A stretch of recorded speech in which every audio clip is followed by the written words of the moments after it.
That was a perfect segue talking about the role of open interfaces in SDDC because we're seeing very quick evolution there. So I'd like to spend a little bit of time, maybe go back in history even further and further in technology to lay the groundwork for what we see is happening in SDDC and driven by SDN. The business context is that customers are seeking new platforms, new ways of growing their business and creating competitive advantage. These new models are being driven by new technologies. We think that there are three key aspects to software-defined networking-driven SDDC. The first is open interfaces, and I'll talk extensively about OpenFlow and what's going on in Open Daylight. The second is what we consider visibility, and this came up in one of the questions. We started with the term omniscience, but we think that that's probably a too powerful a word for the network admins to be given.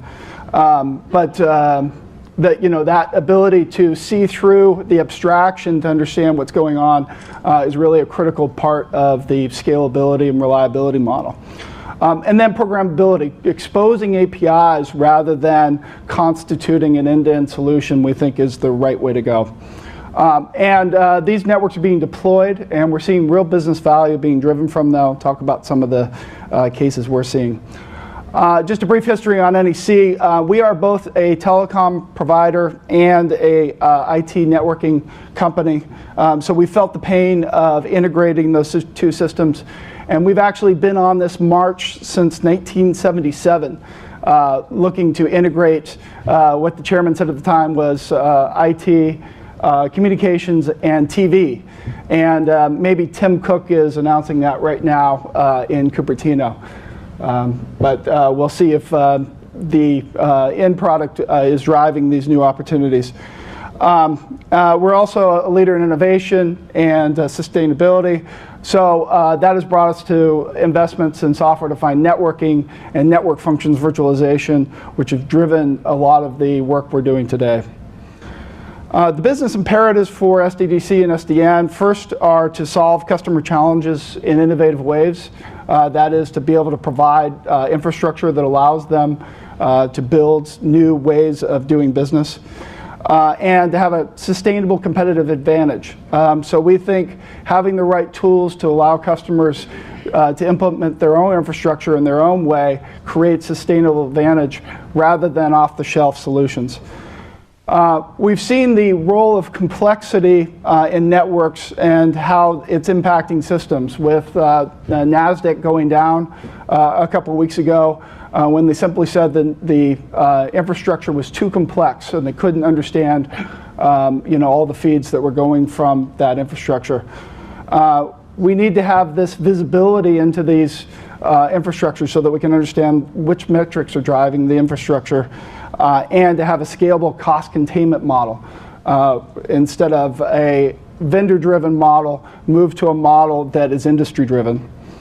Finally, we need to drive organizational agility, and this means not only being able to deliver services faster, but to decouple policy and implementation so that your organization can deliver services independent of the knowledge of any one individual. The talent gap is really one of the key challenges that organizations we work with are trying to address right now. I promised some history, and I wanted to maybe take a step back and think about the role of open systems and innovation. And I use gunpowder as an example here because I think it illustrates how the way an open system can operate. Prior to 1850, gunpowder was actually built in small quantities by craftsmen. And so the quality was wide, and there was basically craft work. But then DuPont came along and standardized the development of the gunpowder industry. And from there, a whole new industry was born, both of bullets and of rifles, and later the Gatling gun. So it's this standard quality that moves new industries to be formed and to be built.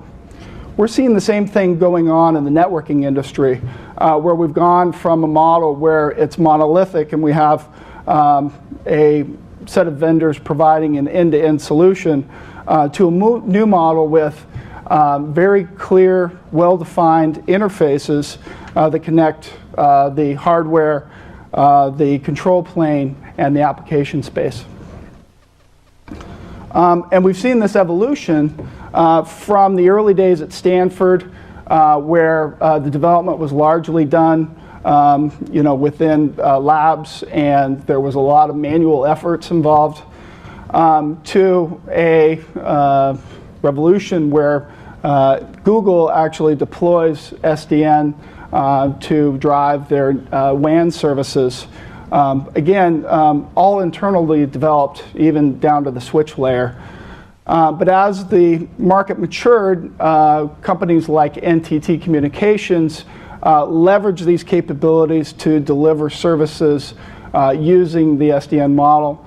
And now today we're seeing hundreds of companies and service providers and enterprise leveraging the capabilities from a merchant basis. So we've seen that clear migration from that craft work to a standardization. This new standard interface allows us to provide kinds of connectivity services that heretofore would be proprietary. So at the Open Networking Summit, we demonstrated a close topology multipath fabric using a variety of vendor switches. So these are the kinds of capabilities when we have clean interfaces, we can build that infrastructure. We can also have more flexible services. So via migration across a network fabric, it becomes a capability that traditionally required lots of individual device configuration, but with an SDN approach where we're decoupling the control plane and data plane, we no longer have that configuration model, increasing the velocity of services that customers can get. And we also have better tools for visualization because we have that clean interface and OpenFlow provides statistics that we didn't have before. We can now see what's going on both on the physical and the virtual policy layer. This evolution in interfaces is continuing, and Matt mentioned Open Daylight. We've had the OpenFlow interface, which provides separation from control and data plane. Now with Open Daylight, we further standardize into the application space, allowing a standard set of APIs to be driven by an industry consortium that allows for broader applicability to a variety of different applications driving services. So we see in a variety of different use cases, from management to security to optimization, how the network now can interact with applications to deliver a unique set of services for particular customers' requirements. We also see the role of orchestration in managing all of these connections so that we have a physical software-defined network and then a set of virtual networks that can lie on top of that can have their own unique policy, so that we can have the kinds of isolation that we require but still have the same set of network services that we come to expect, all driven by an orchestration system. This is the kind of both flexibility but reuse that customers can now drive that new benefit. We also see how the northbound interface can be used to deliver new services. And an example is network service insertion, where in a traditional model we're deploying security appliances in line to filter attacks. But with this new northbound approach, we can move those appliances out of line and use the information we can get from the OpenFlow controller to monitor what's going on in that network and then present that to other applications such as the Radware DDoS detector. That solution then can use the API interfaces for the network to make smarter decisions about how traffic moves across the network, and if there was an attack detected, be able to redirect traffic into a clean room, filtering just the traffic that's required. This is the kind of granular policy that allows more efficient uses of physical appliances and virtual appliances where they are beneficial. We've seen this in operation in a number of deployments. I'll bring up a couple of examples. The first is NEC's software factory. This is a data center without walls. They actually have 2 sites that NEC does all the dev test in. It's a 24/7 operation, continuously operating. After the earthquake, became an imperative that each of these sites be completely autonomous. But at the same time, the need arose for being able to load share across that infrastructure. Using the SDN capabilities and multi-tenant network isolation, these 2 organizations were able to do dynamic networking and flexible load placement so that a VM can come up on either site without any changes to the underlying networking infrastructure, and all the manual configurations associated with doing that previously were eliminated. We've also seen implementations in the internet service provider, and traditional hosting model is drawn as such, where we're doing requirements definition, infrastructure design, and then implementation through operation. Big Globe ISP introduced SDN and was able to reduce their traditional configuration time of servers and network from 2 weeks to 10 minutes. So they can much more quickly deliver services, and as a result can expose capabilities that heretofore were manual processes as a portal that customers can drive. So really moving the capabilities from a manual set of processes to one that customers can actually interact with. These implications also work for private cloud, and we've seen where private cloud organizations are looking to utilize SDN not only to achieve the operational benefits that we talked about before, but to achieve some synergy within the IT and networking group.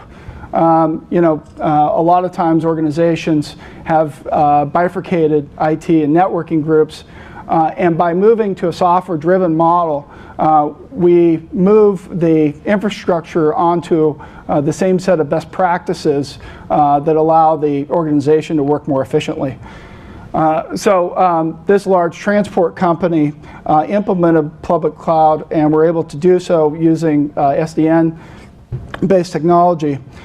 They had dramatic service reduction times, and were able to deliver services more readily from 2 months to 10 days.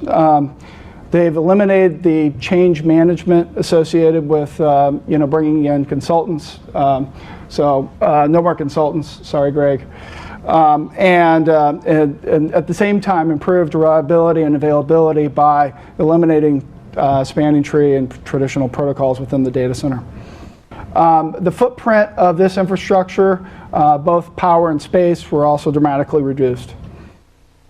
So in short, we see really dramatic changes in the software-driven data center, in part from the implications of SDN and the integration of new industries that are driving new applications, new work requirements, and allowing customers to have unique differentiation rather than a one-size-fits-all approach.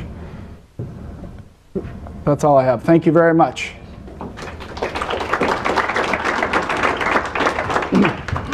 Thank you, Don. I actually have a question for you, if you don't mind. Okay. I'd love just to hear a little bit about what are some of the applications that NEC is seeing around what is driving these software-defined data centers. And in particular, I mean, you have a great demo, or actually a great case study up on SDNCentral. What are some of the applications that we're driving, like the Kanazawa University and some of the healthcare applications? Yeah, so one of the interesting use cases is IP mobility in a fabric. This is a particularly interesting application for the healthcare environment, where you have a lot of very expensive equipment that has its own IP address and moves from floor to floor. Traditional networking requires the isolation of different departments across a hospital infrastructure, which means manual configurations on a device-by-device basis. What Kanazawa was able to do was eliminate the traditional departmental firewall infrastructure and implement a tenant-based network isolation model so that they could really move any IP anywhere, but maintain the isolation and QoS policy required for that particular IP. So I think whether it's within the data center or in the physical infrastructure, IP mobility is one of the applications. Excellent. Great. Well, thank you, Don. We really appreciate your time today. Thank you. Absolutely.